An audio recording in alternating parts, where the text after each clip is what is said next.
Hello everyone, I'm CZ Lumen and this is StarCraft2 Replays. This is from the Discord channel on the StarCraft2 Discord, and I was able to get somebody on there to submit a game to me. Now, I do know who wins this match only because I was having technical issues and the sound and music of the game was overpowering my voice. Hopefully I have that fixed and be able to actually cast more games where you can actually hear me and actually see what's going on. Because, boy, if that's been the problem that I've had so far, that's going to be rather frustrating. But anyway, we're going to find out here shortly. We have a double hatchery coming up, or a fast hatchery coming up here before the spawning pool was built, and basically a fast expansion by the Zerg player against the Protoss player who's a little bit lagging behind. From here on out, when I call out a comparison in workers or army size of anything, and when I say such as 21 to 20, the first number is going to be the Zerg, with the following number being the Protoss. And I'm going to skip ahead of here just a little bit. Not a whole lot happens aside from a third fast hatchery by the Zerg player doing a great job building up that economy and overtaking the Protoss here in just a minute. And a minute is a long time here. And now what this Protoss player isn't aware of, that this isn't fully walled off on the other side. Wow, that Overlord died before we even got to see it. Fun fact, I needed to cast this here. We have a number of oracles being spawned up here in the top left-hand corner of the map for a quick oracle attack. Even if this was scouted, the Zerg is not going to be aware of what's going on here. And in fact, it's going to be scouted here just a little bit as this Overlord is just sneaking on over ever so slowly. And here comes a Roach Zergling attack, getting ready to see what it can accomplish, routing out in the center of the map before actually spotting this here, and then being redirected to attack this production. Now that this has been spotted by the Zerg player, we're going to find that the Zerg player is going to be at a massive disadvantage. This here, I mean, 5 oracles with energy is nothing to sneeze at. It's going to get a lot done. 2 queens focus firing on, or coming up here to try to counter this as much as possible, but there is not a lot they can do. Plenty of minerals for these drones to actually start building up as many spore crawlers as they can in order to defend against this, but instead decides to go underneath the oracles and hide, which turns out to be not a winning strategy. Roaches coming up here to try to soak up damage is a pretty good idea, but turns out that is not going to be what happens. I'm guessing this was a F2 all army hotkey to basically get as many forces as they can back up here, which only gives the oracles an opportunity to knock out as much of that army as possible. It does distract the oracles from focusing down on drones, and as we see here, this attack is pretty damaging. 12 workers to 44 is nothing to sneeze at.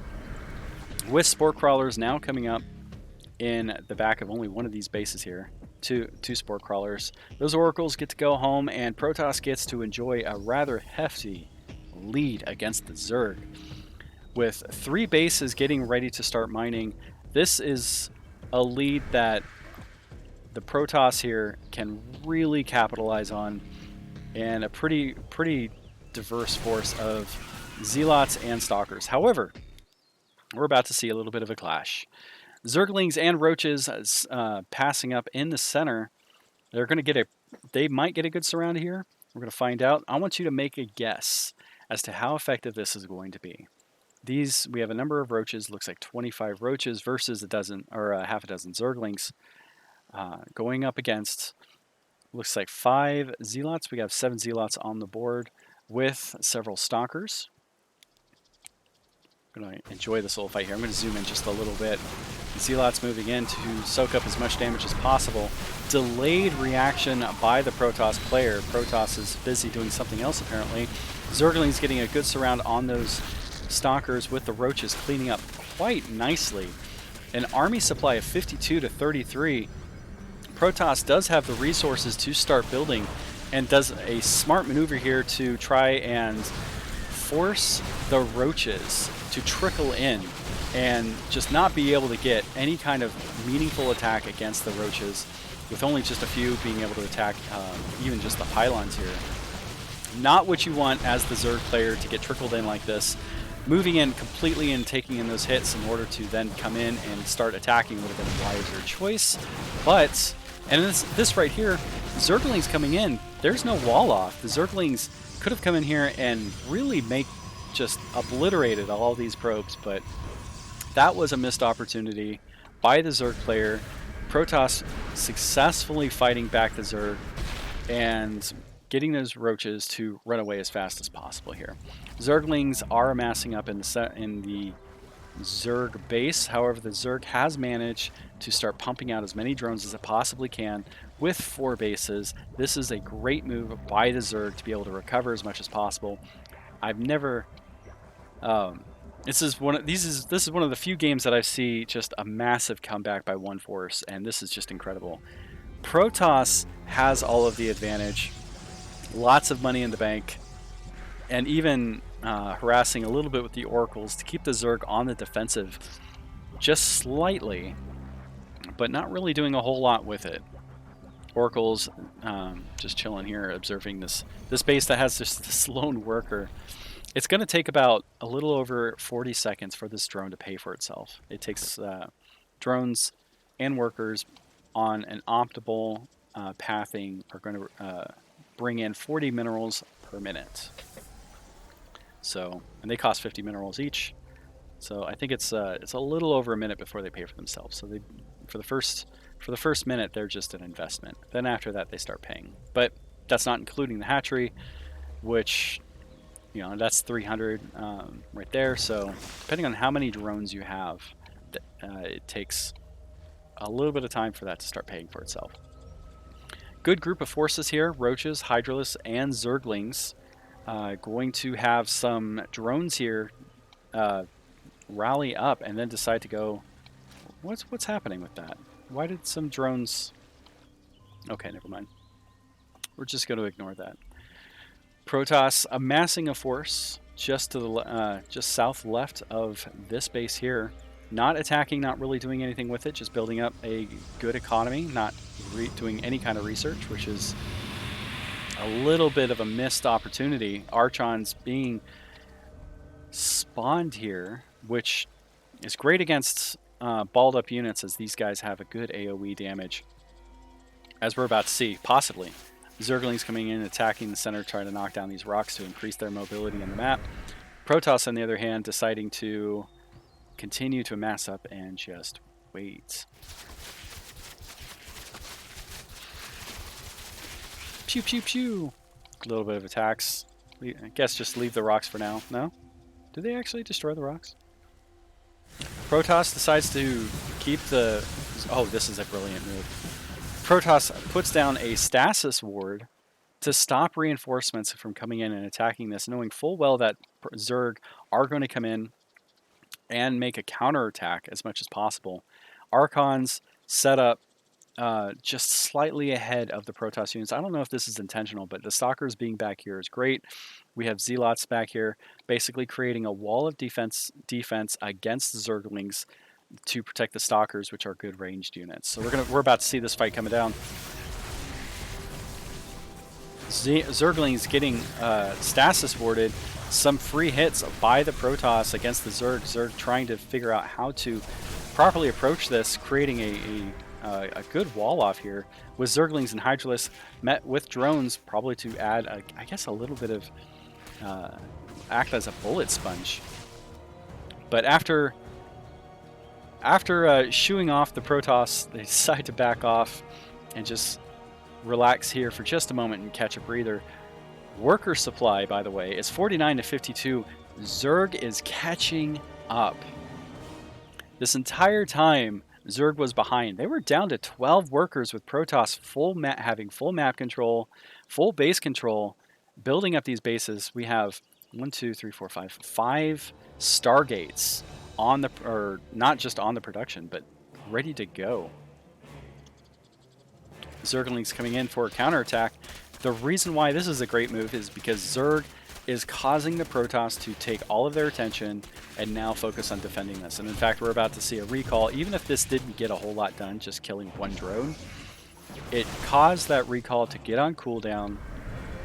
And now the Protoss is now at a different footing. Now, instead moving their forces from the top of here to the bottom. And we can even see right here, Zerg moves all of their forces to the top to see what's going on, finding these two and basically getting a Stalker and an Archon for free, and constantly just starting to stress out the Protoss player as much as possible. Protoss forming up in between a couple bases here, getting ready to attack. We're going to see what kind of damage this gets done. Moving up to attack this little lone base. Zerg needs to be working on saturation as much as possible, but doing a great job just spending that money. Protoss is just holding on to a lot of resources here. Good little fight. Roaches and Hydralisks doing a good job soaking up that damage against this small Protoss army. Fit 65 to 34 army supply. Zerg in the lead in that category. We have Oracles coming back here and attacking some of the drones, but Zerg is really doing a good job pushing back that Protoss army and then coming up here to try to knock out these Oracles. These Oracles do not make it out alive. So far, we have a lot of money in the bank for Protoss. Zerg is still trying to play catch up, nearly maxed out in the supply potential. 46 workers. More workers could have been needed here just to saturate this and get as much mining as possible. But it's 83 army supply versus 36. Zerg is not just in the game, it is fighting back and it is taking over. We're about to see this fight. Go ahead and we're going to pause this here. So if we look at this line of Zealots getting ready to that just act like a soft barrier against this pylon, as well as these Stalkers, which is exactly what you need against Zerglings or mass forces. All of these here are ranged forces, and they're going to be doing a lot of damage from ranged as much as possible. But the whole point of these Zealots is to soak up damage and to mix it up as much as possible and let Stalkers and ranged units be able to target fire down one unit at a time. About to watch this. Go ahead and take your guess on how this fight goes. Now the Protoss isn't paying attention here, so those Zealots get taken out for pretty much free. And now phase 2 of this attack, a number of Zealots get get warped in and then denied by taking out that pylon. The Zerg or the Protoss player really suffering some casualties here.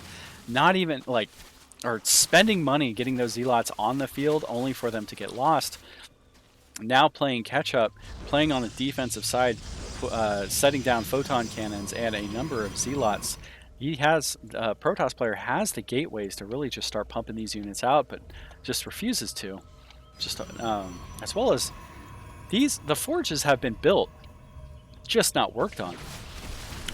Very strong force by the Zerg player, 98 to 56, able to knock out these photon cannons pretty easily and then cause the Protoss to do something you don't want to do, and that is trickle in. Well, target firing just a few, but Zerg has a good concave right here, able to really just knock down these buildings for free now. Protoss evacuating back to the natural. We're going to find out how well this plays out for him. Another Nexus being built to try to handle that loss of economy on this side here. But with no defenses up here, we're going to find out if Zerg decides to do a run by or what's going on. Mass carriers are getting ready to be played on the field here. Now, Zerg was lucky enough to build Hydralisks just for dealing with Oracles and going heavy with the Roaches, expecting Zealots and Stalker play with Hydralisks just supporting and making sure that the Protoss skytoss is knocked down. But the Protoss tipped their hand into basically alerting the Zerg to build any kind of anti-air, especially if they were getting ready to build carriers. Now, this is not what you want as a Protoss player here. Not only not only is your base getting attacked, and it is open, Zerglings can run in here and start doing probe damage. We have Zealots in the back here not doing anything, but they could be either clogging that up or in the fight or just protecting the probes. They are going to want to protect the probes as much as possible. But the Zerg player is aware that they do not need all of their forces to take on these Protoss units. So splitting up the forces, some attacking the base, some attacking what's left over. These units are unintentionally going to lead the Zerg player. I don't think the Zerg player knows about this. Zerg player does know about this, but if that Overlord wasn't there, the Zerg player wouldn't have known about this base, which that would have been one kind of little advantage for the Protoss to have a secret base building, but that is not what's about to happen. This concave formation allows you to concentrate fire and really just take advantage of ranged opportunities. Zealots coming in to try to take out these roaches, and again, we have that wall of roaches going up against that wall of Zealots. Hydralisk coming in, doing a good job basically knocking these buildings out. Good attempt on the surround, but here we go. The Zerg player is going to be surprised seeing this many carriers. This has got to be demoralizing as a Zerg player, because now the question is, what do you do? Obviously, you want to knock down these carriers as fast as possible before they can build their fighters, if that's not built already, but this is not a good sign.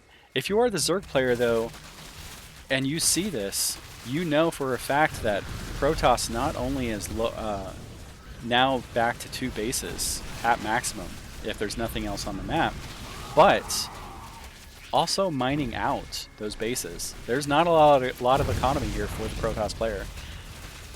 So this containment is a good thing. Now, on the back of this, for the Zerg, the first thing you should be doing is building up as many Hydralisks as possible, as well as Spore Crawlers all over the map, because you can have an unlimited amount of Spore Crawlers, and if you have money in the bank, that's going to make sure that the Protoss cannot use their skytoss army against you.